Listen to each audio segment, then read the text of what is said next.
회장님, 이제 그만 편히 쉬시죠. 아드님이 아주 간곡히 부탁하셨습니다. 우비를 입은 사내가 번뜩이는 칼을 65세 노인의 복부에 깊숙이 찔러 넣었습니다. 아들의 지시로 아버지를 죽이러 온 킬러들. 하지만 그들이 흙을 덮고 떠난 후 기적 같은 일이 벌어졌습니다. 한 여자가 나타나 맨손으로 무덤을 파헤치며 죽어가는 재벌 회장을 구해낸 것입니다. 할아버지가 살아야 진실이 밝혀지니까요. 그날부터 40살 노처녀와 재벌 회장의 생존을 건 처절한 도주가 시작되었습니다. 이야기 시작 전에 구독과 좋아요 해주시면 더 흥미진진한 이야기로 찾아올게요. 오늘의 사연 지금 시작합니다. 하늘이 무너질 듯 거센 빗줄기가 쏟아지는 한밤중이었습니다. 깊은 산골의 어둠은 한치 앞도 내다볼 수 없을 만큼 짙게 깔려 있었습니다. 임정희는 장화가 진흙더미에 푹푹 빠지는 소리를 들으며 산비탈을 올랐습니다. 낮에 심어둔 어린 산삼묘종들이 이 폭우에 다 쓸려 내려갈까봐 걱정이 태산이었습니다. 임정희가 손전등을 비추며 젖은 풀숲을 헤치던 그때였습니다. 저 멀리 산길 끝자락에 커다란 검은색 차 2대가 멈춰 서 있는 것이 보였습니다. 임정희는 본능적으로 손전등 불빛을 끄고 바위 뒤로 몸을 바짝 숨겼습니다. 차에서 내린 시커먼 우비 차림의 사내들이 뒷좌석에서 무언가를 끌어내리고 있었습니다. 사내들은 결박된 노인을 거칠게 바닥으로 내동댕이 쳤습니다. 임정희가 입술을 파르르 떨며 바위 틈으로 밖을 내다보았습니다. 우비를 입은 사내 중 한 명이 번뜩이는 칼을 꺼내들며 노인에게 다가갔습니다. 강진호의 지시를 받은 사내가 노인의 배를 깊숙이 찌르며 낮게 의조렸습니다. 회장님, 이제 그만 편히 쉬시죠. 아드님이 아주 간곡히 부탁하셨습니다. 칼에 맞은 강승만이 억누른 신음을 내뱉으며 구덩이 속으로 굴러떨어졌습니다. 사내들은 무표정한 얼굴로 삽을 들어 흙을 퍼붓기 시작했습니다. 임정희는 손으로 입을 틀어막은 채 터져나오려는 비명을 간신히 참았습니다. 삼날이 흙바닥을 긁는 기분 나쁜 소리가 빗소리를 뚫고 귓가에 박혔습니다. 사내들은 노인의 지갑과 휴대폰을 한데 모아 불을 붙여 태워버렸습니다. 증거가 완전히 사라지는 것을 확인한 사내들이 차에 올라타 시동을 걸었습니다. 임정희는 차 바퀴가 진흙을 튀기며 멀어지는 소리를 끝까지 확인했습니다. 차가 완전히 시야에서 사라지자마자 임정희는 미친 듯이 구덩이로 달려갔습니다. 임정희가 진흙더미 위에 무릎을 꿇고 맨손으로 흙을 파헤치며 소리쳤습니다. 정신 차려요. 거기 누구 없어요. 제발 조금만 버티세요. 손톱 밑으로 날카로운 돌멩이와 흙이 박혀 피가 흘렀지만 임정희는 아랑곳하지 않았습니다. 한참을 파헤치자 흙 속에 파묻혀 파들파들 떨고 있는 강승만의 손이 나타났습니다. 임정희가 강승만의 상체를 움켜잡고 온 힘을 다해 구덩이 밖으로 끌어올렸습니다. 강승만은 입안에 가득 찬 진흙을 뱉어내며 간신히 숨을 몰아쉬었습니다. 임정희는 자신의 겉옷을 벗어 강승만의 배에서 쏟아지는 피를 꾹 눌렀습니다. 임정희가 겁에 질린 눈으로 강승만의 안색을 살피며 다급하게 물었습니다. 할아버지, 제 말 들려요. 정신 놓으면 안 돼요. 눈 좀 떠보세요. 강승만이 초점 없는 눈을 간신히 뜨고 임정희의 손을 힘없이 움켜잡았습니다. 강승만이 꺽꺽거리는 목소리로 간신히 한마디를 뱉었습니다. 살려주게. 제발. 임정희는 강승만의 팔을 자신의 목에 두르고 등을 내밀어 그를 업었습니다. 자신보다 몸집이 훨씬 큰 노인을 업은 임정희의 다리가 후들거렸습니다. 임정희가 빗물에 미끄러지는 발을 다잡으며 가파른 언덕을 오르기 시작했습니다. 진흙길은 마치 늪처럼 임정희의 발목을 잡아당겼습니다. 임정희는 이를 악물고 산등성이 너머에 있는 자신의 작은 움막을 향해 걸었습니다. 등 뒤에서 느껴지는 강승만의 호흡이 점점 옅어질 때마다 임정희는 소리쳤습니다. 죽으면 안 돼요. 여기서 죽으면 억울해서 어떻게 해요. 조금만 더 가면 돼요. 간신히 움막 안으로 들어선 임정희가 강승만을 낡은 평상 위에 눕혔습니다. 움막 안에는 쌉싸름한 약초 냄새와 눅눅한 빗물 냄새가 뒤섞여 있었습니다. 임정희가 서둘러 아궁이에 불을 지피고 솥에 물을 올렸습니다. 임정희는 구석에 숨겨두었던 낡은 구급함을 꺼내 알코올을 솜에 적셨습니다. 임정희가 바들바들 떨리는 손으로 강승만의 셔츠 단추를 하나씩 풀었습니다. 강승만의 복부에는 칼날이 깊게 지나간 자국이 선명하게 남아 있었습니다. 임정희가 끓는 물에 소독한 바늘과 실을 들고 강승만에게 말했습니다. 병원에 갈 수가 없어요. 지금 여기서 제가 꿰매야 해요. 아파도 조금만 참으세요. 임정희는 간호사 시절의 기억을 필사적으로 되살리며 상처 부위를 봉합했습니다. 바늘이 살을 파고들 때마다 강승만의 몸이 경련하듯 움찔거렸습니다. 임정희는 식은땀을 닦으며 정성스럽게 상처를 여미고 붕대를 감았습니다. 강승만이 희미하게 의식을 되찾고는 임정희의 손바닥을 끌어당겼습니다. 강승만이 피 묻은 손가락으로 임정희의 손바닥에 떨리는 글씨를 적었습니다. 금, 강. 임정희가 그 글자를 물끄러미 바라보며 강승만에게 물었습니다. 금강이라니요. 그게 무슨 뜻이에요? 할아버지 성함인가요? 강승만은 대답 대신 눈을 질끈 감으며 다시 깊은 혼수 상태에 빠져들었습니다. 임정희는 불안한 마음으로 움막 밖의 동태를 살피려 창가로 다가갔습니다. 멀리 산 아래에서 수십 개의 손전등 불빛이 산등성이를 훑으며 올라오고 있었습니다. 사내들이 산 전체를 뒤지며 강승만을 찾아내려 한다는 사실을 직감했습니다. 임정희는 서둘러 바닥에 깔린 멍석을 걷어내고 좁은 지하 저장고 문을 열었습니다. 임정희가 강승만을 조심스럽게 안아 저장고 안의 좁은 공간으로 밀어 넣었습니다. 임정희가 강승만의 귀에 대고 아주 낮은 목소리로 속삭였습니다. 절대 소리 내면 안 돼요. 무슨 일이 있어도 숨죽이고 계셔야 해요. 임정희는 저장고 문을 닫고 그 위에 다시 멍석을 깔고는 태연하게 앉았습니다.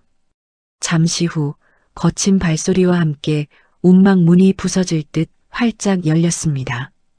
검은 우비를 입은 사내 셋이 손전등을 임정희의 얼굴에 정면으로 비췄습니다. 사내가 험악한 표정으로 임정희를 내려다보며 굵은 목소리로 물었습니다. 이봐, 여기서 혼자 사는 거야. 아까 여기서 노인네 하나 지나가는 거 못 봤어. 임정희는 일부러 입등 가장자리에 침을 흘리며 초점 없는 눈으로 사내를 봤습니다. 임정희가 바닥에 놓인 마른 나무를 손으로 지지기며 실실 웃었습니다. 아저씨들은 누구야? 우리 엄마 보러 왔어. 엄마는 산신령님이 데려갔는데. 사내 중 한 명이 코를 감싸쥐며 움막 안을 여기저기 발로 걷어찼습니다. 사내가 짜증 섞인 목소리로 동료에게 투덜거렸습니다. 이 여자 완전히 미친년이네. 여기서 무슨 냄새가 이렇게 나는 거야. 다른 사내가 임정희의 앞에 놓인 피 묻은 천 조각을 발견하고는 눈을 부라렸습니다. 사내가 임정희의 머리채를 휘어잡아 바짝 끌어당기며 외쳤습니다. 이 피는 뭐야? 너 아까 그 노인네 숨겨줬지. 바른 대로 말 안 해. 임정희는 겁먹은 표정 대신 더 크게 깔깔거리며 웃음을 터뜨렸습니다. 임정희가 구석에 놓인 죽은 토끼 사체를 가리키며 엉뚱한 대답을 했습니다. 토끼야, 토끼.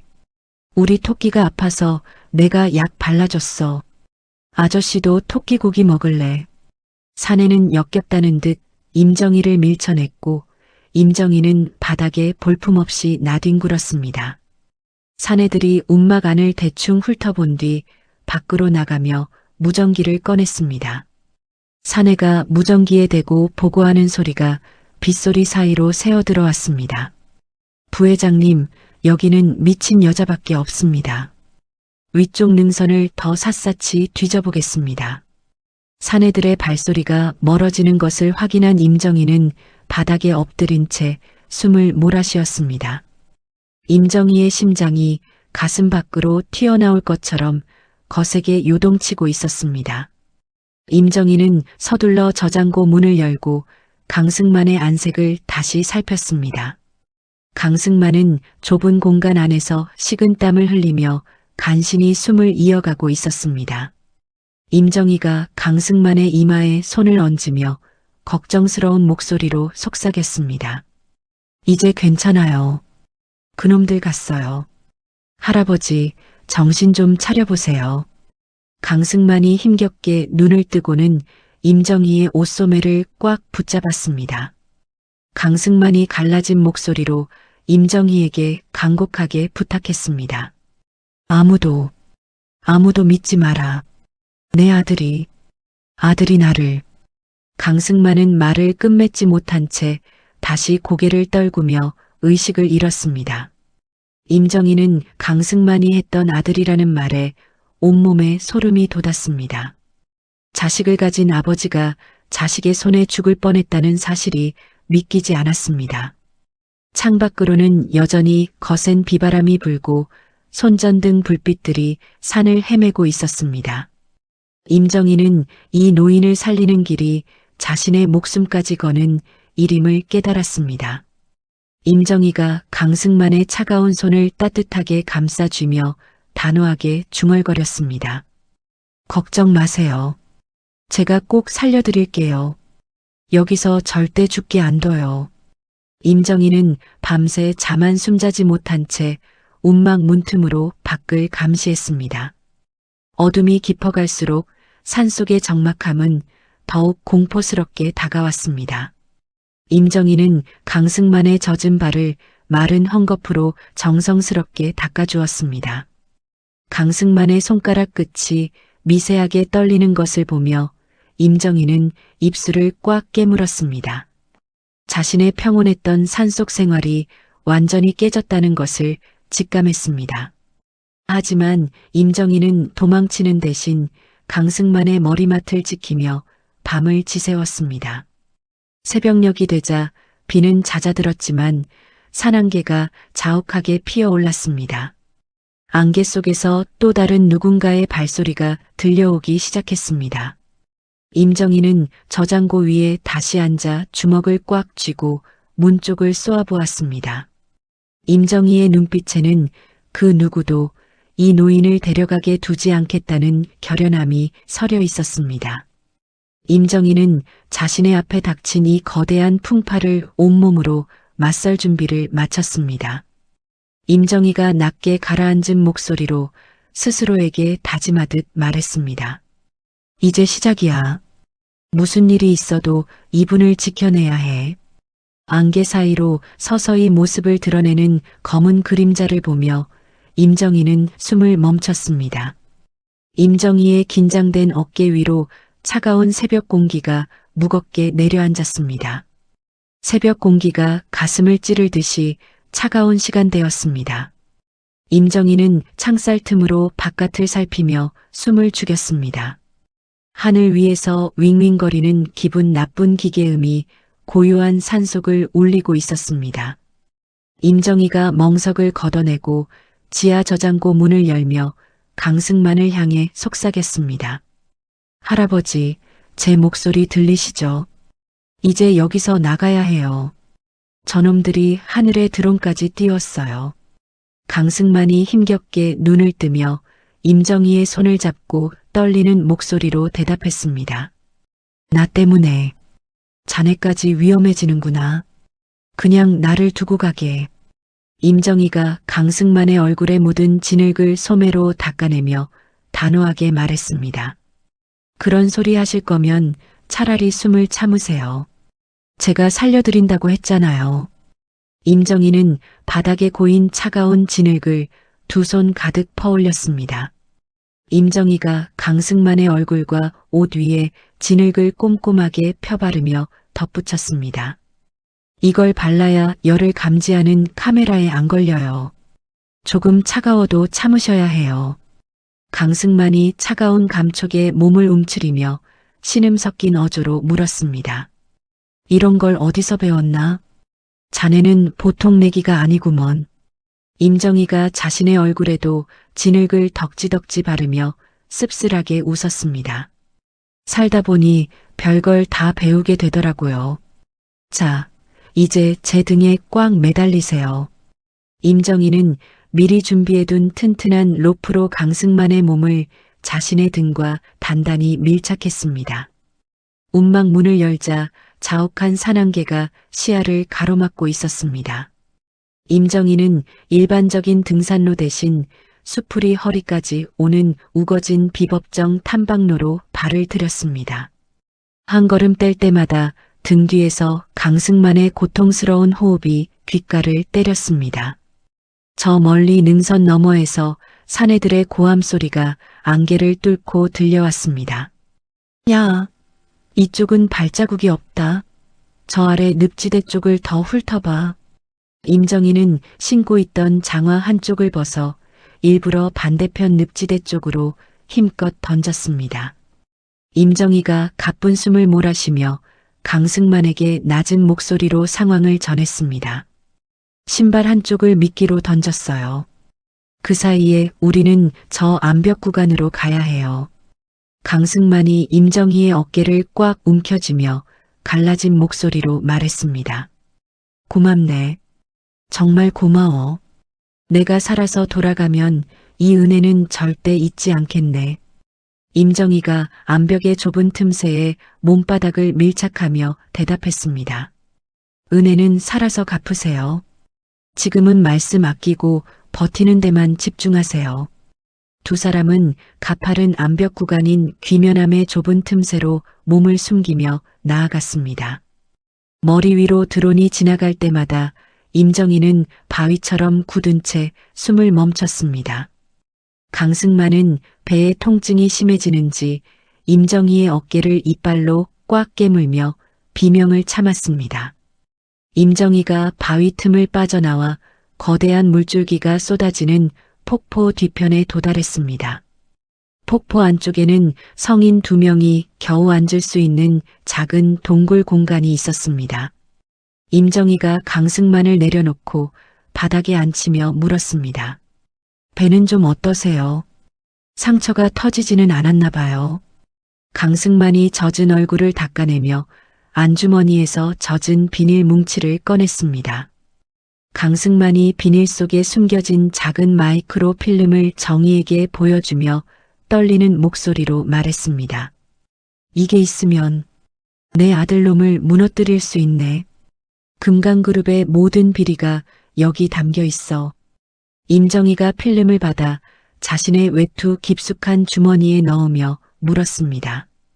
정말 아드님이 시킨 짓인가요? 어떻게 자식이 아버지한테 이럴 수가 있죠? 강승만이 허탈한 웃음을 지으며 동굴방 떨어지는 물줄기를 바라봤습니다. 돈이 무섭더구먼. 사람을 괴물로 만드는 게 돈이야. 진호 그놈은 이제 내 자식이 아니야. 임정희가 강승만의 링거 주사 바늘이 빠지지 않았는지 확인하며 대답했습니다. 돈보다 무서운 게 사람 마음이에요. 저는 돈 때문에 사람 버리는 꼴 수 없이 봤어요. 강승만이 임정희의 손목을 잡으며 진지한 눈빛으로 물었습니다. 자네는 왜 나를 돕나? 내가 누군지도 모르고 이 일이 얼마나 위험한지도 알 텐데. 임정희가 배낭에서 항생제 주사기를 꺼내며 담담하게 말했습니다. 저도 세상한테 버림받아 본 적 있거든요. 그때 누가 내 손 한 번만 잡아줬으면 했어요. 임정희는 강승만의 팔에 주사를 놓으며 밖의 동태를 살피려 고개를 내밀었습니다. 폭포 아래쪽에서 킬러들이 수색견과 함께 다가오는 모습이 보였습니다. 사냥개들이 킁킁거리며 폭포 주변을 서성거리자 임정희의 눈동자가 흔들렸습니다. 임정희가 배낭에서 독한 산초가루 주머니를 꺼내며 강승만에게 신호했습니다. 개들이 냄새를 맡았나 봐요. 제가 시간을 벌 테니 할아버지는 여기서 꼼짝 마세요. 임정희는 폭포 옆 바위 위로 올라가 바람이 부는 방향으로 산초가루를 털어냈습니다. 아래쪽에서 사냥개들이 괴로운 듯 지저대며 바닥에 코를 박고 뒹굴기 시작했습니다. 뭐야? 개새끼들이 왜 이래? 야, 냄새를 놓친 것 같은데. 사내들의 당황한 목소리가 들리자 임정희는 재빨리 동굴로 돌아와 강승만을 업었습니다. 임정희가 산 능선 위에 있는 산불 감시 초소를 가리키며 말했습니다. 저기 초소까지만 가면 통신 장비가 있을 거예요. 거기가 마지막 희망이에요. 강승만이 고개를 끄덕이며 임정희의 등에 얼굴을 묻었습니다. 미안하네. 이 늙은이 때문에 자네 다리가 다 피투성이가 됐구먼. 임정희는 자신의 발등에서 흐르는 피를 보지도 않은 채 가파른 길을 올랐습니다. 숨이 턱 끝까지 차오르고 허벅지가 터질 것 같았지만 걸음을 멈추지 않았습니다. 안개 속에서 초소로 향하는 낡은 외나무 다리가 모습을 드러냈습니다. 다리 건너편에서 밝은 손전등 불빛이 다가오는 것이 보였습니다. 임정희가 안도의 한숨을 내쉬며 다리 쪽으로 발을 들이려 했습니다. 할아버지, 경찰이에요. 살았어요. 저기 보세요. 임정희가 반가운 마음에 다리 쪽으로 뛰어가려던 그 순간이었습니다. 뒤에 엎혀있던 강승만이 온 힘을 다해 임정희의 어깨를 뒤로 잡아당겼습니다. 강승만이 다급하고 낮은 목소리로 임정희의 귓가에 경고했습니다. 멈춰. 나가지 마. 저놈은 우리 편이 아니야. 임정희가 당황하여 발을 멈추고 어두운 안개 속을 뚫어지게 쳐다봤습니다. 다리 건너편에서 다가오는 경찰 제복을 입은 남자의 입가에 기괴한 미소가 번지고 있었습니다. 임정희는 강승만의 경고에 온몸에 소름이 돋으며 바위 뒤로 몸을 숨겼습니다. 남자가 다리 중간에 서서 주머니에서 권총을 꺼내 철컥 소리를 내며 장전했습니다. 남자가 나직하고 서늘한 목소리로 안개 속을 향해 말을 건넸습니다. 정희 씨, 거기 있는 거 다 알아. 회장님 모시고 나오면 자네 목숨은 살려줄게. 임정희는 심장이 멎을 것 같은 공포 속에서 강승만의 손을 꼭 잡았습니다. 안개 너머에서 들려오는 남자의 발소리가 점점 다리 위를 울리며 다가오고 있었습니다. 임정희는 이제 더 이상 물러날 곳이 없다는 것을 깨달았습니다. 강승만이 임정희의 손바닥에 손가락으로 글씨를 쓰며 결연한 눈빛을 보냈습니다. 다리를 끊어야 한다. 임정희는 다리 옆에 묶인 낡은 밧줄 뭉치를 발견하고는 입술을 꽉 깨물었습니다. 안개 속에서 남자의 실루엣이 점점 뚜렷해지자 임정희는 결심한 듯 밧줄을 움켜쥐었습니다. 주변에는 오직 거센 물소리와 임정희의 거친 숨소리만이 감돌고 있었습니다. 임정희가 남자를 향해 소리치며 시간을 벌었습니다. 김순경님, 정말 저를 도와주러 오신 거 맞아요. 거짓말 아니죠? 남자가 걸음을 멈추고 허공을 향해 총구를 겨누며 대답했습니다. 그럼 내가 정혜 씨를 얼마나 아끼는데. 자, 이제 천천히 걸어 나와. 임정희는 남자의 목소리가 들리는 쪽을 응시하며 밧줄목을 지탱하는 말뚝을 발로 걷어찼습니다. 다리가 출렁거리며 요동치자 남자가 당황하여 비틀거리며 난간을 붙잡았습니다. 임정희는 이 찰나의 순간이 자신들의 운명을 결정할 유일한 기회임을 직감했습니다. 어둠 속에서 임정희의 눈빛이 그 어느 때보다 날카롭게 빛나고 있었습니다. 안개가 더욱 짙게 깔리며 사방의 형체를 집어삼키고 있었습니다. 김순경은 흔들리는 다리 위에서 중심을 잡으려 애쓰며 총구를 허공에 휘둘렀습니다. 임정희는 바위 뒤에 몸을 밀착한 채 옆에 놓인 날카로운 돌 조각을 집어들었습니다. 임정희가 떨리는 목소리로 김순경을 향해 다시 한번 소리쳤습니다. 순경님, 우리 마을 사람 맞잖아요. 어떻게 강진호 그 인간이랑 손을 잡을 수가 있어요? 김순경이 미친 사람처럼 껄껄 웃으며 다리 난간을 꽉 움켜잡았습니다. 정희 씨, 세상이 다 그런 거야. 평생 이 깡촌에서 순경 노릇 해봐야 뭐가 남겠어. 저쪽에서 주는 돈이면 내 인생이 바뀌는데. 김순경은 총구를 임정희가 숨어있는 바위 쪽으로 고정하고 천천히 발을 뗐습니다. 강승만은 임정희의 등에 엎인 채 고통스러운 신음을 삼키며 김순경의 움직임을 주시했습니다. 임정희가 밧줄을 묶어둔 썩은 말뚝을 향해 돌 조각을 내리치려던 그 찰나였습니다. 숲을 사이에서 시커먼 그림자가 번개처럼 튀어나와 김순경의 팔목을 낚아챘습니다. 으악! 누구야? 이거 놓지 못해. 김순경이 비명을 지르며 총을 발사했지만 탄환은 엉뚱한 하늘 위로 날아갔습니다. 낡은 군용 우비를 입은 박 씨가 김순경의 팔목을 비틀어 권총을 벼랑 아래로 떨어뜨렸습니다. 박 씨는 단숨에 김순경의 명치를 발로 걷어차 바닥에 굴린 뒤 단단한 로프로 그의 손발을 묶었습니다. 임정희가 놀란 눈으로 바위 뒤에서 나오며 박 씨를 바라봤습니다.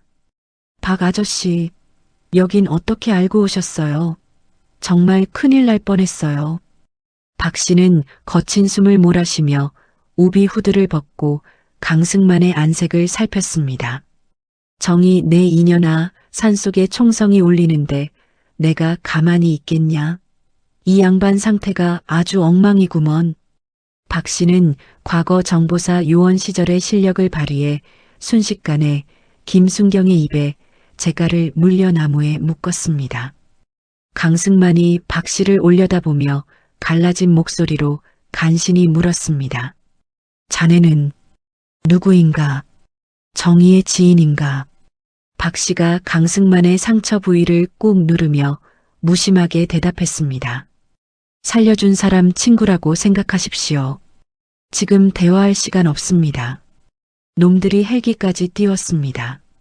하늘 위에서 거대한 프로펠러 소리가 들려오며 강한 서치라이트 불빛이 안개를 뚫고 지면을 훑쳤습니다.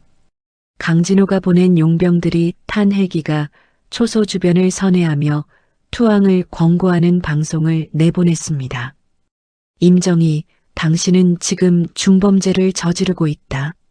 회장님을 해치지 말고 즉시 밖으로 나와라. 임정희는 기가 막힌다는 표정으로 하늘을 올려다보며 주먹을 꽉 쥐었습니다. 아버지를 죽이려고 한 놈들이 누가 누구더러 범죄자래.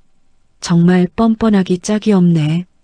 박 씨가 정희의 어깨를 밀치며 비상초소 건물 안으로 이끌었습니다. 욕할 시간 없다. 저놈들 금방 지상팀 내려보낼 거다. 어서 안으로 들어가서 문 걸어 잠가. 세 사람이 초소 안으로 피신하자마자 헬기에서 투하된 최루탄이 사방에서 터지기 시작했습니다. 매캐한 연기가 초소 안으로 스며들자 강승만은 심한 기침을 내뱉으며 가슴을 쥐어짜듯 괴로워했습니다. 임정희는 서둘러 물통에 담긴 물을 수건에 적셔 강승만의 코와 입을 가려주었습니다. 임정희가 박 씨를 보며 다급하게 소리쳤습니다. 아저씨, 할아버지 폐가 안 좋으신데 이 연기 마시면 정말 위험해요. 어디 나갈 데 없어요. 박 씨는 초소 구석에 있는 낡은 무전기를 분해하며 전선을 연결하려 애썼습니다. 이런 젠장, 전파 방해를 걸어놨어. 통신이 안 잡힌다. 정희야, 저기 화물용 케이블카 열쇠 찾아봐. 용병들이 헬기에서 로프를 타고 초소 지붕 위로 내려앉는 소리가 쿵쿵 울렸습니다. 임정희는 먼지가 자욱한 서랍장을 뒤져 녹슨 쇠뭉치 열쇠를 발견하고 높이 들었습니다. 찾았어요. 근데 이거 너무 오래돼서 움직일지 모르겠어요. 박 씨가 무전기를 내던지고 강승만을 들것에 고정한 뒤 정희의 손을 잡고 뒷문으로 달렸습니다. 안 움직이면 우리가 손으로라도 돌려야지. 여기서 잡히면 다 죽는 거야. 초소 뒷문을 열자 깎아지른 듯한 절벽 아래로 이어진 낡은 화물용 케이블카 선로가 보였습니다. 용병들이 초소 안으로 진입하며 총을 난사하기 시작했고 사방에서 유리창이 깨지는 소리가 들렸습니다. 박 씨는 강승만을 케이블카 바닥에 눕히고 정희를 밀어넣은 뒤 자신은 조종석 레버를 움켜잡았습니다. 정희야, 할아버지 꽉 잡아. 충격이 심할 거다. 박 씨가 녹슨 레버를 온 힘을 다해 잡아당기자 끼익하는 소름 끼치는 금속음이 정막을 깼습니다. 케이블카가 덜컹거리며 허공을 향해 미끄러져 내려가기 시작했습니다. 뒤늦게 밖으로 나온 용병들이 케이블카를 향해 무차별 사격을 가했습니다. 총탄이 케이블카의 얇은 철판을 뚫고 들어와 강승만의 머리 옆을 스쳐 지나갔습니다. 임정희는 자신의 몸으로 강승만을 덮으며 좁은 바닥에 바짝 엎드렸습니다. 할아버지, 제 밑으로 더 숨으세요. 괜찮아요. 제가 다 막아줄게요. 강승만은 자신을 감싸 안은 정희의 가냘픈 팔을 느끼며 눈물을 흘렸습니다. 미안하다. 내가 못난 아들을 둬서 너희들까지 사지로 모는구나. 임정희는 쏟아지는 총탄 속에서도 강승만의 손목 맥박을 체크하며 차분하게 대답했습니다. 아들 잘못이 할아버지 잘못은 아니에요. 그런 말할 기운 있으면 숨 크게 들이마시세요. 케이블카가 계곡 중간쯤 도달했을 때 위쪽 선로 고정 부위가 총탄에 맞아 끊어지기 시작했습니다. 케이블이 한 가닥씩 풀리며 팽팽한 소리를 내자 박 씨가 안색이 변하며 외쳤습니다. 줄 끊어진다. 뛰어내려야 해. 밑에 물 깊은 곳 보이지? 거기로 몸 던져. 임정희가 케이블카 문을 열고 아래쪽 시퍼런 계곡물을 내려다보며 침을 꿀꺽 삼켰습니다.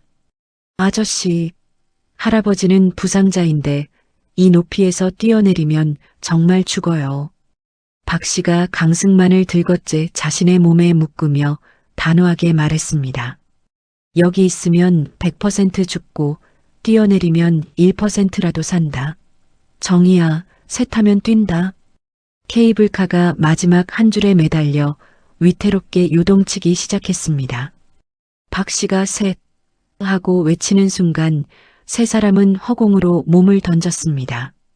차가운 물속으로 추락하는 순간 정신이 아득해질 정도의 압박감이 전신을 덮쳤습니다.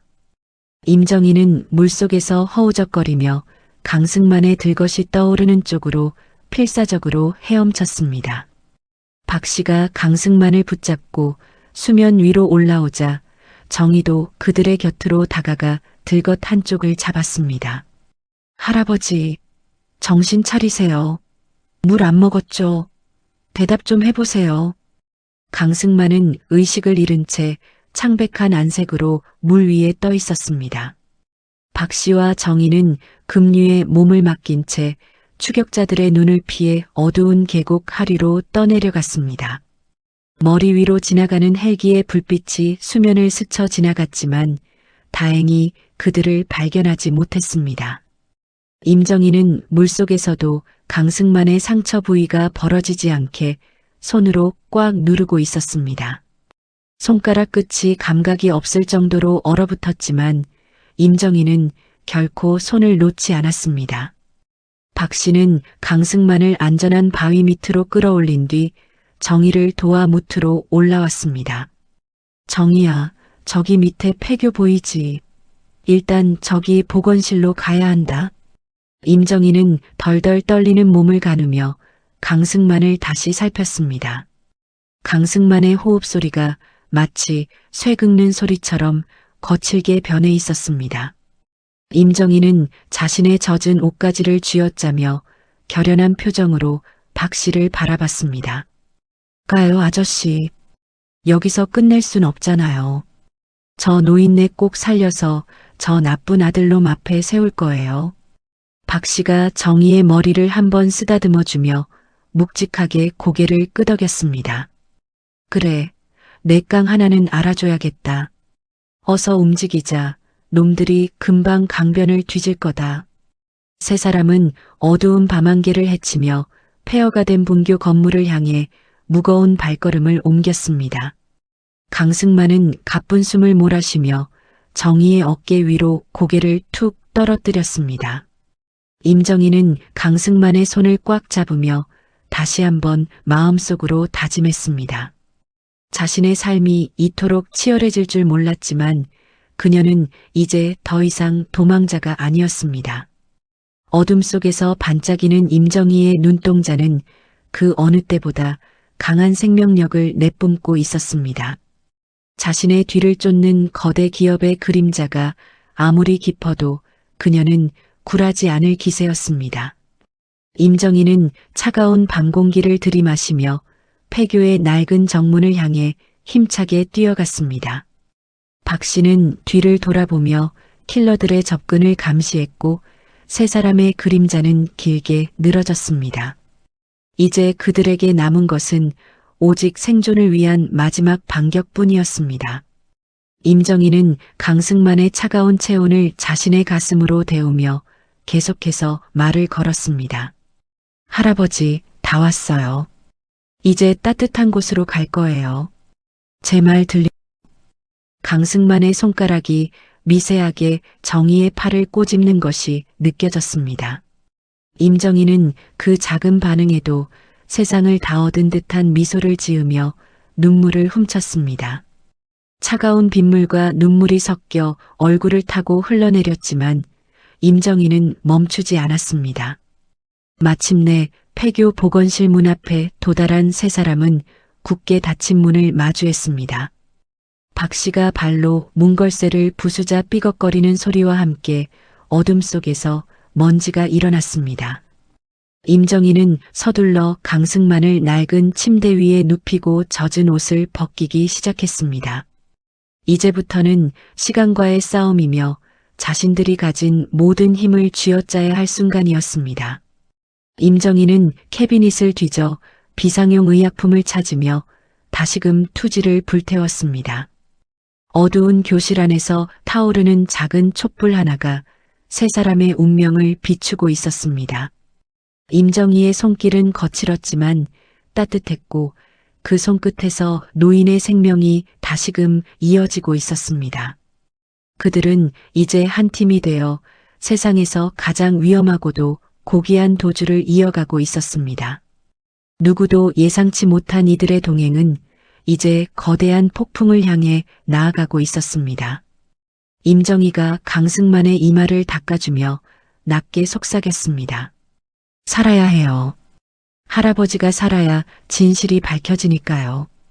강승만이 눈을 감은 채 작게 고개를 끄덕이자 정희는 비로소 안도의 한숨을 내쉬었습니다.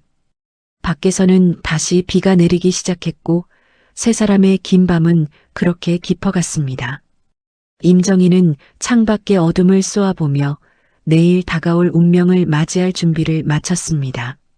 폐교된 분교 건물 안은 오랜 세월 동안 쌓인 먼지와 곰팡이 냄새가 코끝을 찔렀습니다. 임정희는 보건실 문을 부수고 들어가 캐비닛을 하나씩 뒤지기 시작했습니다. 아저씨, 할아버지 상태가 너무 안 좋아요. 열이 심하게 나고 있어요.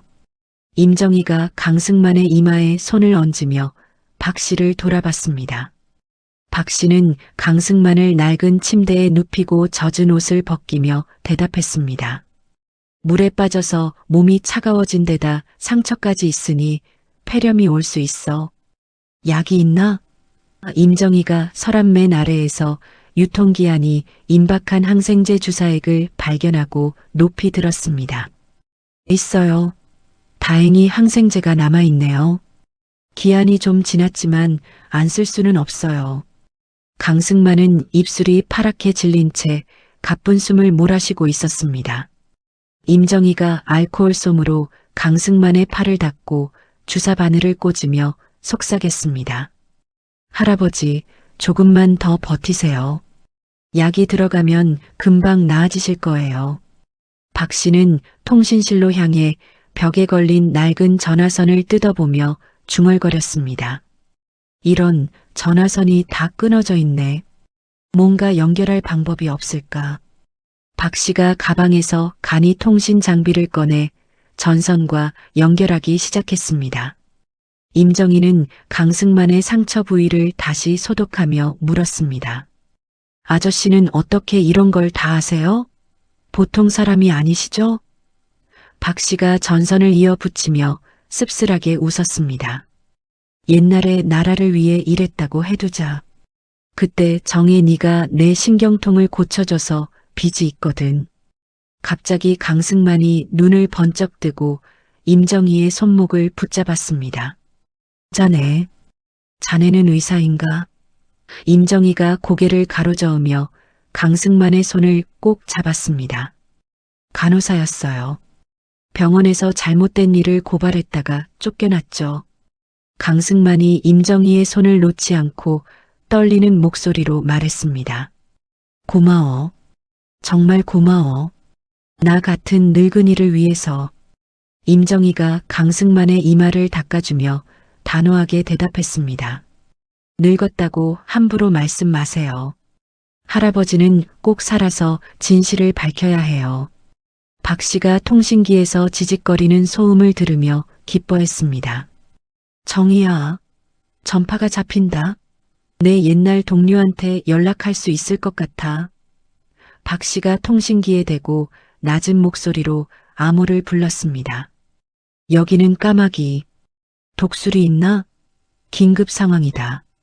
잠시 후 상대방의 목소리가 지직거리는 소음과 함께 들려왔습니다. 까마귀, 오랜만이다. 무슨 일인가? 박 씨가 주변을 살피며 조심스럽게 말했습니다.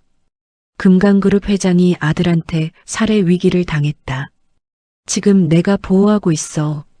상대방이 놀란 목소리로 대답했습니다. 뭐라고? 그게 사실인가? 증거는 있나? 강승만이 침대에서 일어나려 애쓰며 임정희에게 손짓했습니다. 자네, 내 옷 안주머니에 있는 필름. 그걸 꺼내줘. 임정희가 강승만의 젖은 옷에서 비닐에 쌓인 마이크로 필름을 꺼냈습니다. 이게 뭐예요? 강승만이 가쁜 숨을 몰아쉬며 설명했습니다. 금강그룹이 모든 비리가 거기 담겨 있어. 진호가 그걸 노렸어. 임정희가 필름을 빛에 비춰보며 박 씨에게 보여줬습니다. 아저씨, 이걸 어떻게 해야 해요? 박 씨가 통신기를 끊고 다가와서 필름을 받아들었습니다. 이걸로 강진호 놈을 무너뜨릴 수 있겠구먼. 하지만 일단 회장님부터 안전한 곳으로 옮겨야 해. 갑자기 학교 밖에서 차 소리가 들리기 시작했습니다. 박 씨가 창문으로 다가가 밖을 내다보며 긴장했습니다. 놈들이 여기까지 왔어. 뒷문으로 나가야 한다. 임정희가 강승만을 부축하며 일으켜 세웠습니다. 할아버지, 또 움직여야 해요. 힘내세요. 강승만이 임정희의 어깨에 기대며 고개를 끄덕였습니다. 자네 같은 사람이 내 딸이었으면 얼마나 좋았을까. 임정희가 강승만의 말에 가슴이 먹먹해지며 대답했습니다. 지금이라도 늦지 않았어요. 할아버지가 살아계시는 한전은 딸이에요. 박 씨가 뒷문을 열고 밖을 살피며 손짓했습니다. 어서 와. 길이 깨끗해. 세 사람이 학교 뒷문으로 나오자 박 씨가 미리 숨겨둔 오토바이가 보였습니다. 정희야, 너는 나랑 같이 도시로 가서 증거를 넘겨야 해. 회장님은 여기서 잠깐 숨어 계셔. 임정희가 박 씨의 말에 고개를 가로저었습니다. 안 돼요. 할아버지 혼자 두고 갈 수 없어요. 강승만이 임정희의 손을 잡고 간절하게 말했습니다. 정희야, 자네가 가야 해. 나는 괜찮아. 박 씨가 강승만을 학교 지하실로 안내하며 설명했습니다.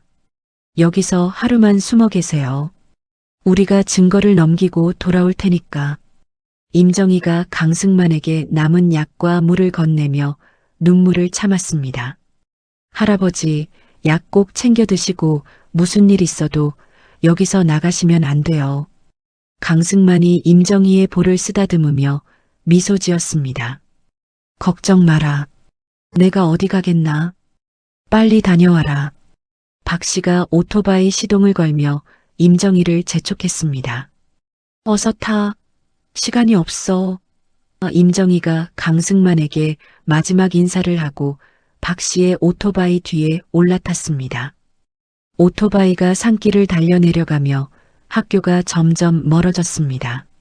임정희는 뒤를 돌아보며 마음속으로 강승만의 안전을 빌었습니다. 아저씨, 정말 괜찮을까요? 할아버지 혼자 두고 와도? 박 씨가 헬멧 너머로 대답했습니다. 걱정 마. 그분도 보통 사람이 아니야. 젊어서 고생 많이 하신 분이니까.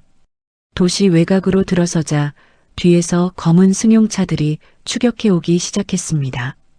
박 씨가 오토바이 속도를 높이며 좁은 골목으로 방향을 틀었습니다. 꽉 잡아. 놓치면 안 돼. 임정희가 박 씨의 허리를 꽉 잡고 바람에 머리카락이 날리는 것도 신경 쓰지 않았습니다. 추격차들이 사이렌을 울리며 쫓아왔지만 박 씨의 운전 실력으로 따돌릴 수 있었습니다. 마침내 법무법인이 입주한 빌딩 앞에 도착했습니다. 박 씨가 오토바이를 세우고 임정희에게 봉투를 건넸습니다. 여기 안에 필름이 들어있어. 이걸 변호사한테 꼭 전해줘. 임정희가 봉투를 받으며 떨리는 목소리로 물었습니다. 저 혼자 들어가도 될까요? 박 씨가 임정희의 어깨를 토닥이며 격려했습니다. 넌 할 수 있어. 회장님이 누군지 말하고 이 필름 보여주면 믿을 거야. 임정희가 환경미화원 조끼를 입고 빌딩 안으로 들어갔습니다. 엘리베이터를 타고 20층에 올라가니 김앤파트너스 법무법인이라는 간판이 보였습니다. 임정희가 사무실 문을 두드리자 정장을 입은 중년 남자가 나왔습니다. 누구세요? 임정희가 봉투를 내밀며 급하게 말했습니다. 금강그룹 강승만 회장님의 심부름으로 왔습니다. 매우 급한 일이에요. 변호사가 임정희의 차림새를 보고 의아해했습니다. 회장님이요? 지금 회장님은 실종 상태인데. 임정희가 봉투에서 필름을 꺼내 보여주었습니다. 회장님이 살아계세요. 아드님이 죽이려고 했거든요. 이 필름에 증거가 다 있어요. 변호사가 필름을 받아들고 사무실 안으로 임정희를 안내했습니다. 잠깐만요. 이게 정말 회장님 것이라는 증거가 있나요? 임정희가 주머니에서 강승만이 피로 쓴 종이를 꺼냈습니다. 할아버지가 직접 쓰신 글이에요. 필체를 확인해 보세요. 변호사가 돋보기로 글씨를 자세히 살펴본 후 놀라며 말했습니다. 이건 정말 회장님 필체가 맞습니다. 어떻게 된 일인가요? 임정희가 지난 이틀 동안 있었던 일들을 변호사에게 자세히 설명했습니다. 변호사는 임정희의 말을 들으며 점점 심각한 표정을 지었습니다. 이런 일이 정말 믿기 어렵네요. 하지만 이 필름이 진짜라면. 변호사가 사무실 컴퓨터로 필름 내용을 확인하고 깜짝 놀랐습니다. 이건 강진호 부회장의 비리 증거가 다 들어있군요. 이걸로 고발할 수 있어요. 임정희가 안도하며 의자에 주저앉았습니다. 그럼 할아버지를 살릴 수 있는 거죠? 변호사가 고개를 끄덕이며 전화기를 들었습니다. 지금 당장 검찰에 연락하겠습니다. 회장님은 어디 계신가요? 임정희가 걱정스러운 표정으로 대답했습니다. 안전한 곳에 숨어 계세요. 빨리 도움이 와야 할 텐데. 변호사가 전화를 걸며 임정희를 안심시켰습니다. 걱정 마세요. 이제 모든 게 해결될 거예요. 임정희는 창밖을 바라보며 강승만의 안전을 기도했습니다. 마침내 진실이 밝혀질 때가 다가오고 있었습니다. 금강그룹 본사 30층 이사회의실은 웅장한 마호가니 테이블과 가죽 의자들로 장식되어 있었습니다. 강진호는 검은 정장을 말끔히 차려입고 단상에 서서 주주들을 내려다보고 있었습니다. 존경하는 주주 여러분, 오늘 이 자리에 모여주셔서 감사합니다. 강진호가 마이크를 잡고 차분한 목소리로 인사했습니다. 회의실 뒤편에서는 박 씨가 청소부 복장을 하고 몰래 들어와 구석에 숨어 있었습니다. 강진호는 연단 위에 놓인 유영정을 바라보며 슬픈 표정을 지었습니다. 아버님께서 갑작스럽게 실종되신 지 사흘이 지났습니다. 저희 가족 모두 깊은 슬픔에 잠겨 있습니다. 참석한 주주들이 고개를 끄덕이며 안타까워하는 표정을 지었습니다. 강진호가 손수건을 눈가에 대며 연기를 시작했습니다. 아버님은 최근 치매 증상이 심해지셨습니다. 어느 날 갑자기 유서 한 장만 남기고 사라지셨죠. 한 주주가 손을 들고 일어서며 물었습니다. 그럼 회장님은 정말 돌아가신 건가요? 강진호가 고개를 숙이며 대답했습니다. 경찰에서 수색을 계속하고 있지만 생존 가능성은 희박하다고 합니다. 바로 그때 회의실 뒤편 제어실에서 박 씨가 컴퓨터를 조작하기 시작했습니다. 갑자기 대형 스크린에 산속 영상이 나타나기 시작했습니다. 화면에는 우비를 입은 사내들이 강승만을 구덩이에 밀어넣는 장면이 생생하게 펼쳐졌습니다. 으악, 저게 뭐야? 주주들이 비명을 지르며 자리에서 벌떡 일어났습니다. 강진호가 당황하며 스크린을 올려다봤습니다. 이게 뭐하는 짓이야? 당장 꺼. 하지만 영상은 계속 재생되어 강승만이 칼에 찔리는 장면까지 모두 보여주었습니다. 바로 그 순간 회의실 정문이 활짝 열리며 임정희가 들어왔습니다. 임정희는 손에 마이크로 필름을 높이 들고 큰 소리로 외쳤습니다.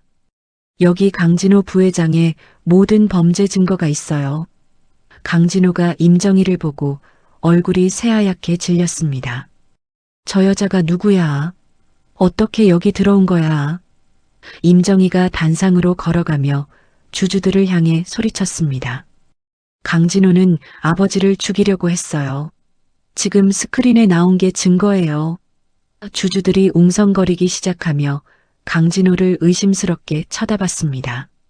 강진호가 보안팀에게 손짓하며 다급하게 외쳤습니다. 저 여자 당장 끌어내. 정신병자야. 바로 그때 회의실 문이 다시 열리며 휠체어를 탄 강승만이 나타났습니다. 박 씨가 휠체어를 밀며 강승만을 단상 앞까지 안내했습니다. 회의실 안이 순간 조용해졌고 모든 사람들이 숨을 죽였습니다. 아버지, 강진호가 믿을 수 없다는 표정으로 강승만을 쳐다봤습니다. 강승만이 휠체어에서 천천히 일어나 마이크를 잡았습니다. 여러분, 저는 강승만입니다. 내 아들이 나를 죽이려 했다는 사실을 여기서 밝히고자 합니다. 주주들이 일제히 기립하며 박수를 치기 시작했습니다.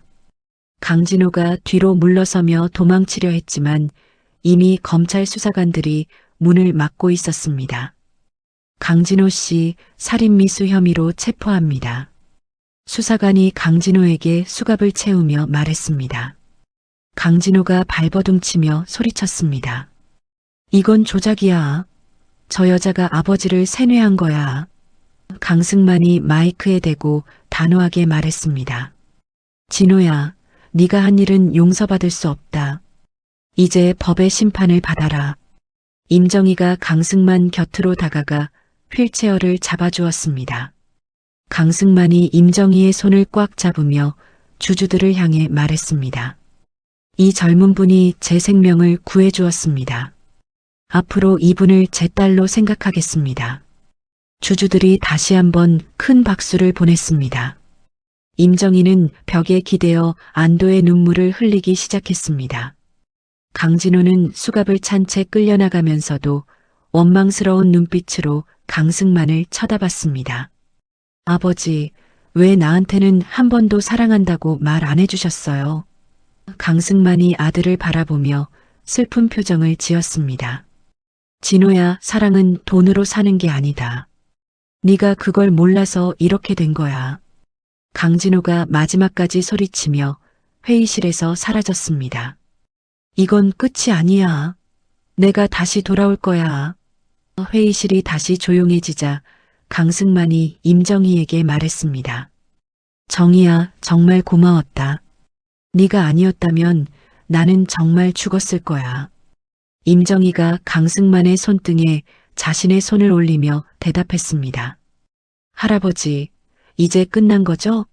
정말 안전해진 거죠? 강승만이 고개를 끄덕이며 미소를 지었습니다. 그래, 이제 끝났다. 우리 이제 평범하게 살 수 있어. 박 씨가 다가와서 강승만에게 인사했습니다. 회장님, 앞으로 조심하셔야 합니다. 진호 말고도 회장님을 노리는 사람들이 있을 수 있어요. 강승만이 박 씨의 손을 잡으며 감사를 표했습니다. 자네도 고마웠네. 정희를 잘 도와줘서. 주주들이 하나둘씩 자리를 떠나기 시작했습니다. 임정희는 창밖을 내다보며 깊은 한숨을 내쉬었습니다. 정말 꿈 같아요.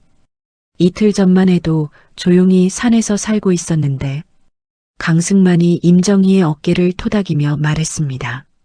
사람 일은 모르는 거야. 하지만 내 덕분에 나는 새로운 삶을 얻었어. 회장실로 돌아온 강승만은 변호사를 불러 임정희의 양녀 입양 서류를 준비하라고 지시했습니다. 이제부터 정희는 내 딸이야. 모든 법적 절차를 밟아줘. 변호사가 고개를 끄덕이며 대답했습니다. 알겠습니다, 회장님. 입양 서류 준비하겠습니다. 임정희가 당황하며 강승만을 말렸습니다. 할아버지, 그런 큰 일을 갑자기 결정하시면 안 돼요. 강승만이 임정희의 손을 잡으며 진심을 담아 말했습니다. 정희야, 나한테는 이제 진호밖에 없었는데 그 아이마저 날 배신했어. 네가 내 진짜 가족이야. 임정희가 눈물을 글썽이며 고개를 끄덕였습니다. 할아버지, 저도 가족이 없었어요. 정말 기뻐요. 본사 건물 밖에는 기자들과 시민들이 몰려들어 강승만의 생존을 축하하고 있었습니다. 강승만과 임정희는 창밖을 내다보며 처음으로 함께 웃음을 터뜨렸습니다.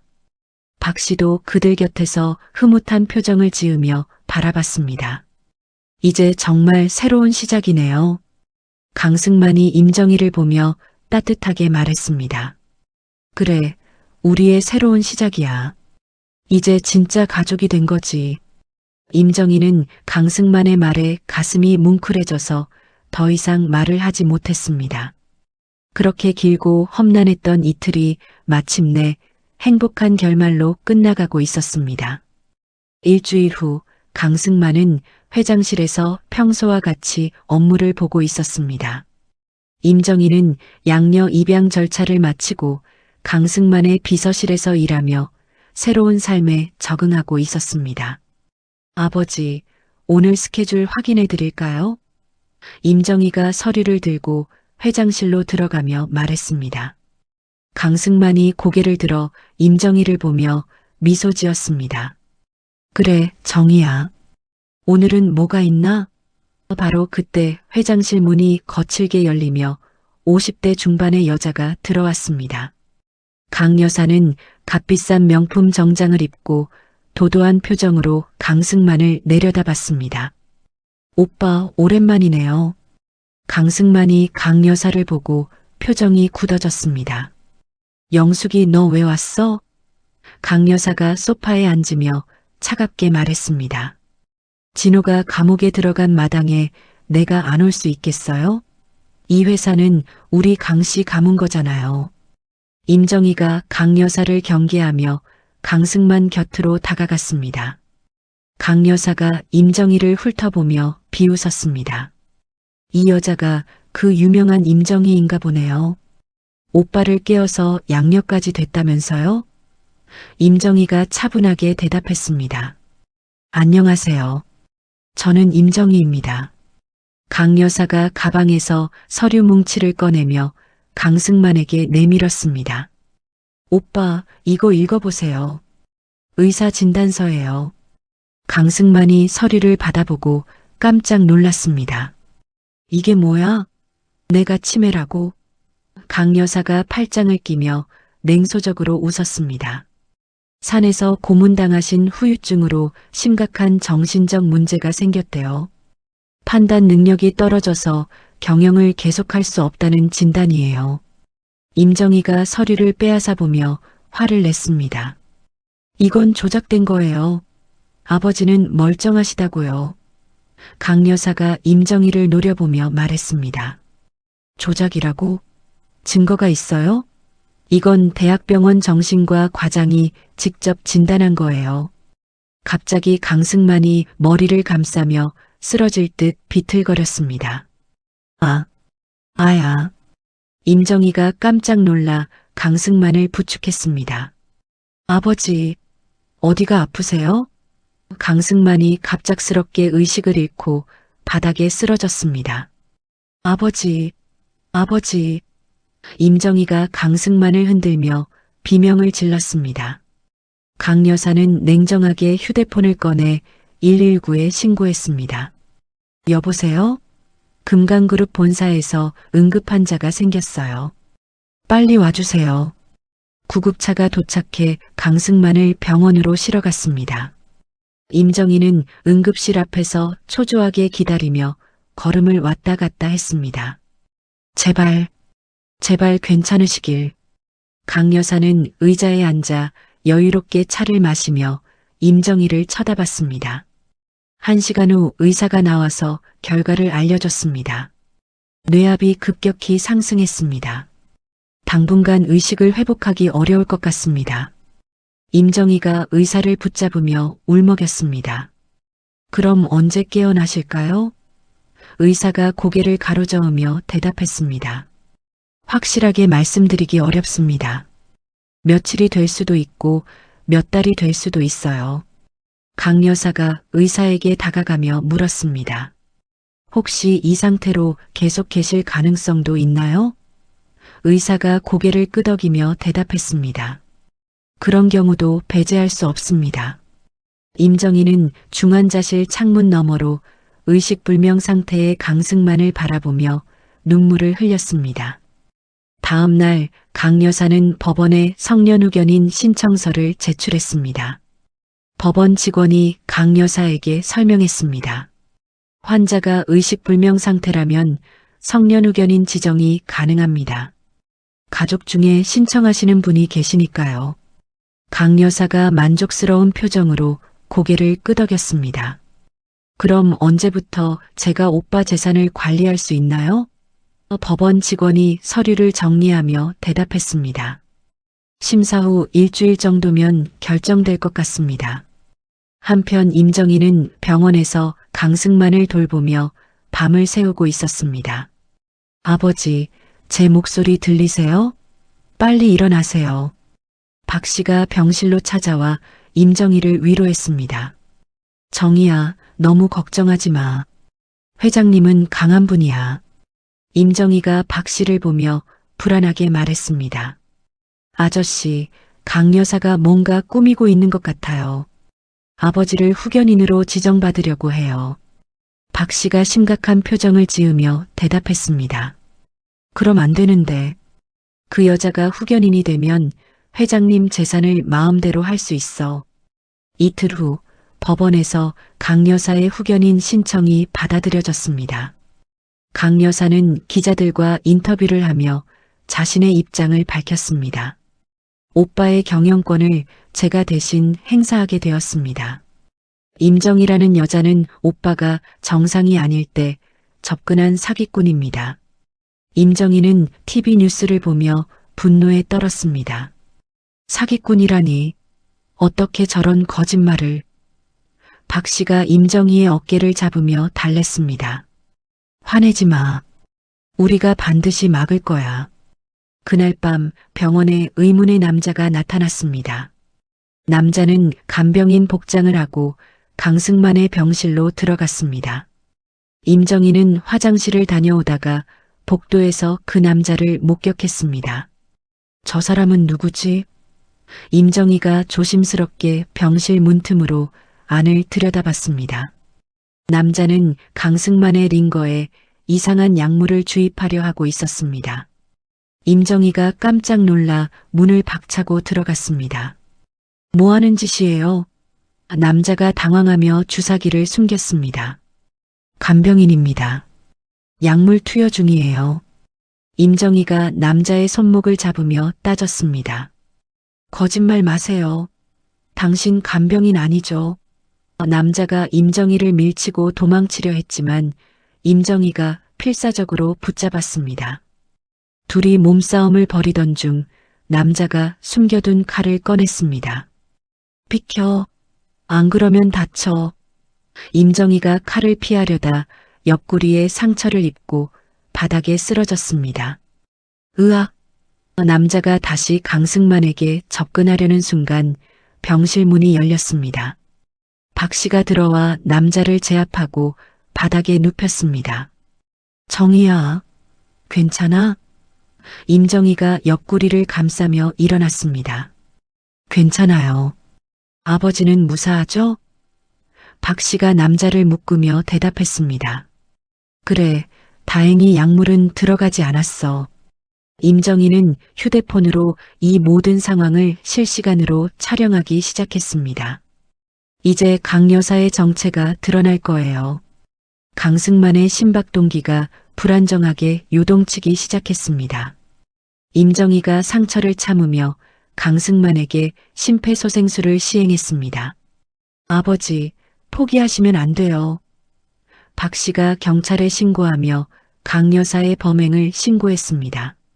임정희의 실시간 방송을 본 시민들이 병원으로 몰려오기 시작했습니다. 강 여사 물러가라. 임정희를 지켜라. 시민들의 함성이 병원 로비를 가득 메웠습니다. 임정희는 의식을 잃어가면서도 강승만의 손을 놓지 않았습니다. 아버지, 제가 지켜드릴게요. 경찰이 병실에 도착해 남자를 체포했고 강 여사도 곧 구속될 예정이었습니다. 임정희의 희생이 마침내 진실을 밝혀내고 있었습니다. 임정희의 실시간 방송 영상이 인터넷을 통해 전국으로 퍼져나갔습니다.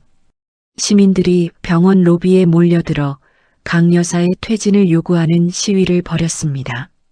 강 여사 물러가라. 임정희를 지켜라. 수백 명의 시민들이 구호를 외치며 병원을 가득 메웠습니다. 한편 박 씨는 과거 동료들의 도움으로 구치소에서 탈출에 성공했습니다. 박 씨는 곧바로 강 여사와 결탁한 주치의의 집으로 향했습니다. 이 자식아, 가짜 진단서 만든 거 다 안다. 박 씨가 주치의를 벽에 밀어붙이며 협박했습니다. 주치의가 떨리는 목소리로 대답했습니다. 죄송합니다. 강 여사가 돈을 주면서 시킨 일이에요. 박 씨가 주치의의 금고에서 조작된 진단서 원본을 발견했습니다. 이걸로 강 여사를 끝장낼 수 있겠군. 박 씨는 즉시 검찰에 증거를 제출하며 강 여사를 고발했습니다. 검찰 수사관이 박 씨의 증거를 확인하고 놀랐습니다. 이건 명백한 문서 조작이네요.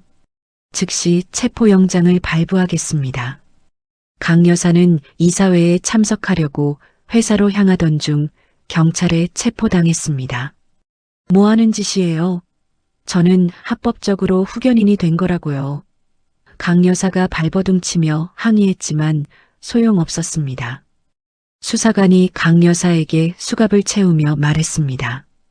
강 여사님, 문서 조작과 살인 교사 혐의로 체포합니다. 한편 병원에서는 임정희가 옆구리 상처를 치료받고 있었습니다. 의사가 임정희의 상처를 봉합하며 걱정스럽게 말했습니다. 다행히 깊지 않아요. 며칠 안정을 취하시면 괜찮을 거예요. 임정희가 휠체어를 타고 강승만의 병실로 돌아왔습니다. 아버지, 모든 게 해결됐어요. 이제 깨어나세요. 기적적으로 강승만이 눈을 천천히 뜨기 시작했습니다. 정희야, 내가 어떻게 된 거지? 임정희가 기쁨에 겨워 강승만의 손을 잡았습니다. 아버지, 정말 다행이에요. 걱정 많이 했어요. 강승만이 임정희의 얼굴을 보며 미소 지었습니다. 고마워. 정말 고마워. 네가 또 나를 구해줬구나.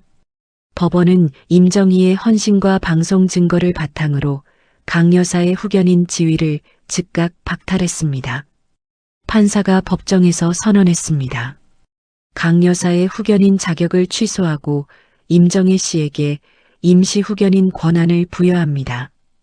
임정희가 법정에서 안도의 눈물을 흘렸습니다. 감사합니다. 정말 감사합니다. 강승만은 회복 훈련을 거쳐 다시 걸을 수 있게 되었습니다. 임정희가 강승만을 부축하며 병원 복도를 걸었습니다. 천천히 하세요. 무리하시면 안 돼요. 강승만이 임정희에게 고마움을 표현했습니다. 정희야, 내가 2번이나 죽을 뻔했는데 네가 살려줬어. 정말 고맙다. 변호사가 병실을 찾아와 법적 절차 완료를 알렸습니다. 강진호와 강 여사 일가의 상속권이 모두 박탈되었습니다. 그룹에서도 영구 제명되었고요. 강승만이 고개를 끄덕이며 만족했습니다. 그래야지. 가족을 배신한 대가를 치러야 해. 금강그룹 감사팀은 강 여사가 횡령한 비자금을 모두 적발해 검찰에 넘겼습니다. 감사팀장이 강승만에게 보고했습니다. 회장님, 강 여사가 빼돌린 돈이 무려 500억 원입니다. 강승만이 화를 내며 책상을 쳤습니다.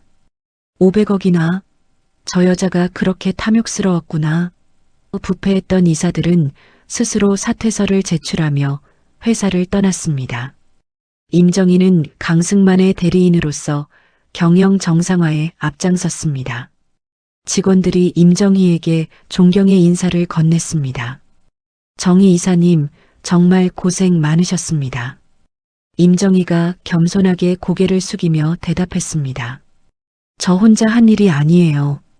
모두의 도움이 있었기에 가능했죠. 과거 임정희를 모함했던 병원장도 찾아와 사과했습니다. 병원장이 무릎을 꿇고 임정희에게 빌었습니다. 정희 씨, 정말 미안했습니다.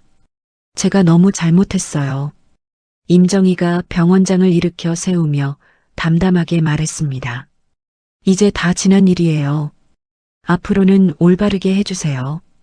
강승만은 재활 훈련을 마치고 완전히 회복했습니다. 강승만과 임정희가 병원 로비에서 시민들에게 감사 인사를 전했습니다. 여러분 덕분에 진실이 밝혀졌습니다. 정말 감사합니다. 시민들이 박수를 치며 환호했습니다. 강진호는 구치소에서 모든 계획이 실패했음을 깨달았습니다. 강진호가 차가운 감방 바닥에 주저앉으며 후회했습니다. 내가 왜 그랬을까? 아버지를 왜 배신했을까? 강 여사도 감옥에서 자신의 탐욕을 반성하고 있었습니다. 돈이 뭐길래 가족까지 배신했나? 임정희는 강승만과 함께 금강그룹의 사회적 책임을 다하기로 결심했습니다. 아버지, 우리가 번 돈의 일부를 어려운 사람들을 위해 쓰면 어떨까요? 강승만이 임정희의 제안에 크게 동감했습니다. 좋은 생각이야. 정의재단을 만들어서 의료사각지대를 도와주자. 임정희가 정의재단 설립 발표를 하며 기자회견을 열었습니다. 앞으로 소외된 분들을 위한 의료 지원을 아끼지 않겠습니다. 기자들이 박수를 치며 임정희를 격려했습니다.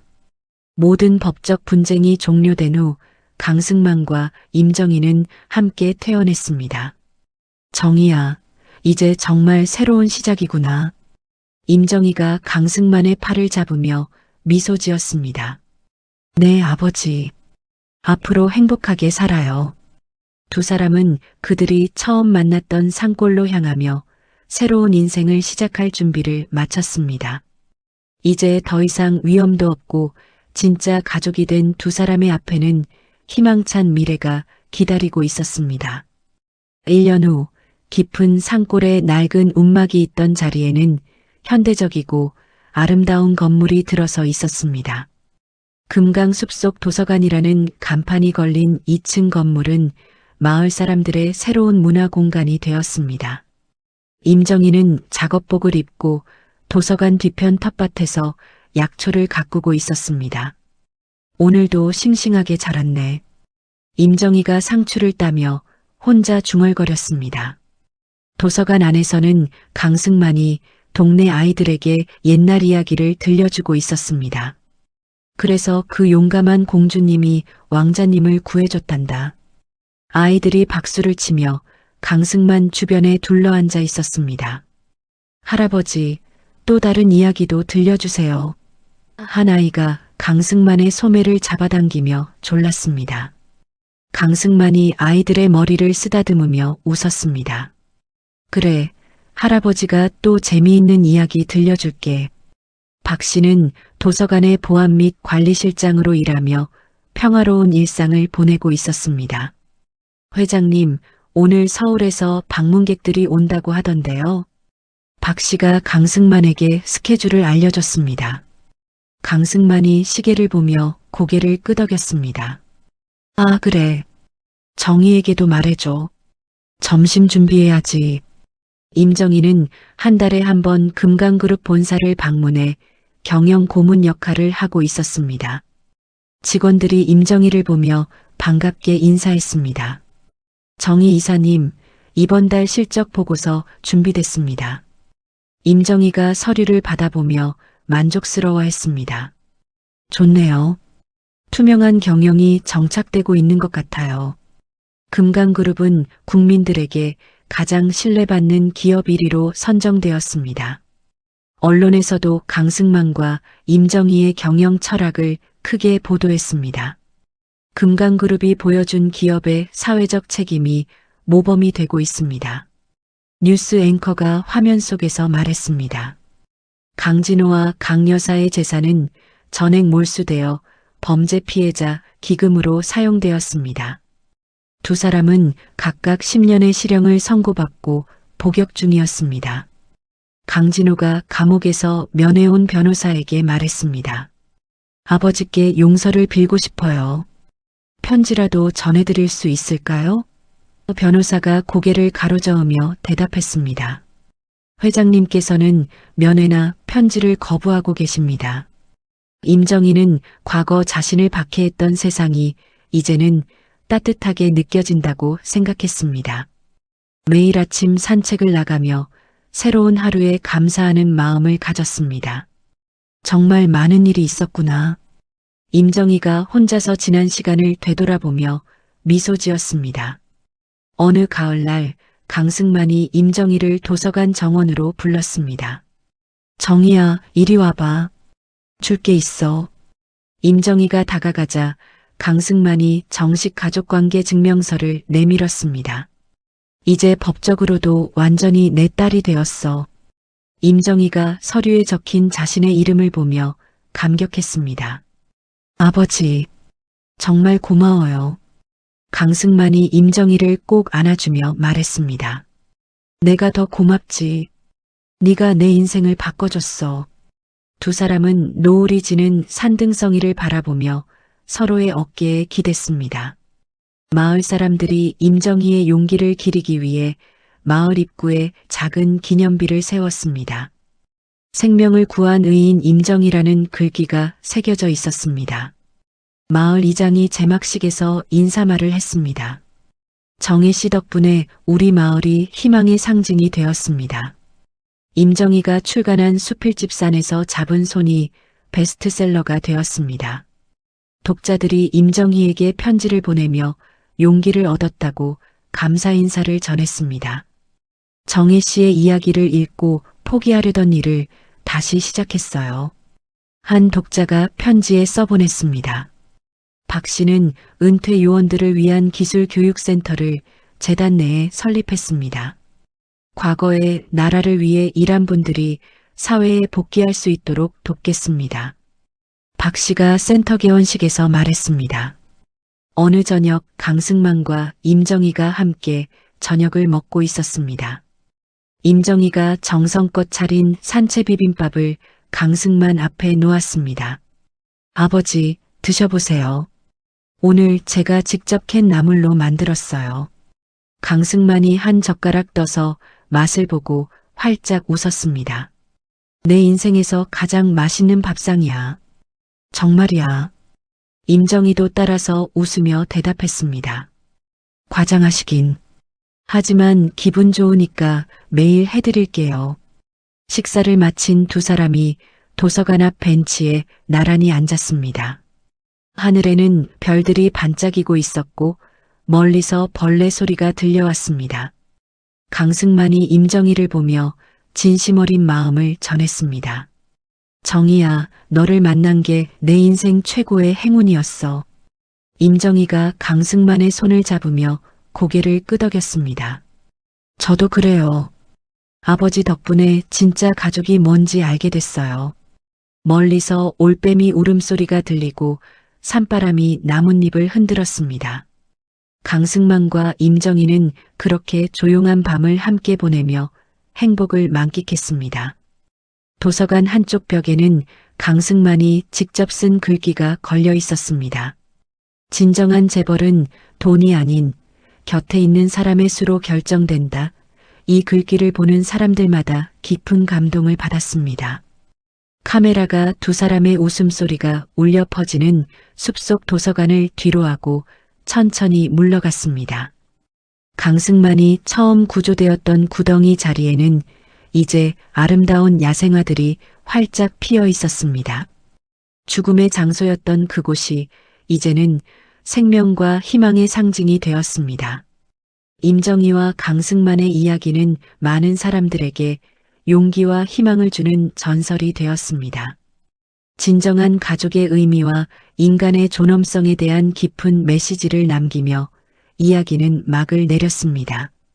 깊은 산골에서 시작된 임정희와 강승만의 만남은 단순한 구조를 넘어 진정한 가족의 의미를 보여주었습니다.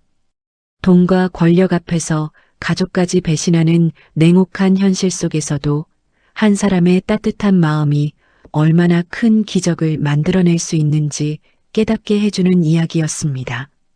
혈연이 아니어도 서로를 진심으로 아끼고 지켜주는 것이 진짜 가족이라는 것, 그리고 어떤 어려움 속에서도 포기하지 않는 선량한 마음이 결국 승리한다는 희망적인 메시지를 전해주었습니다.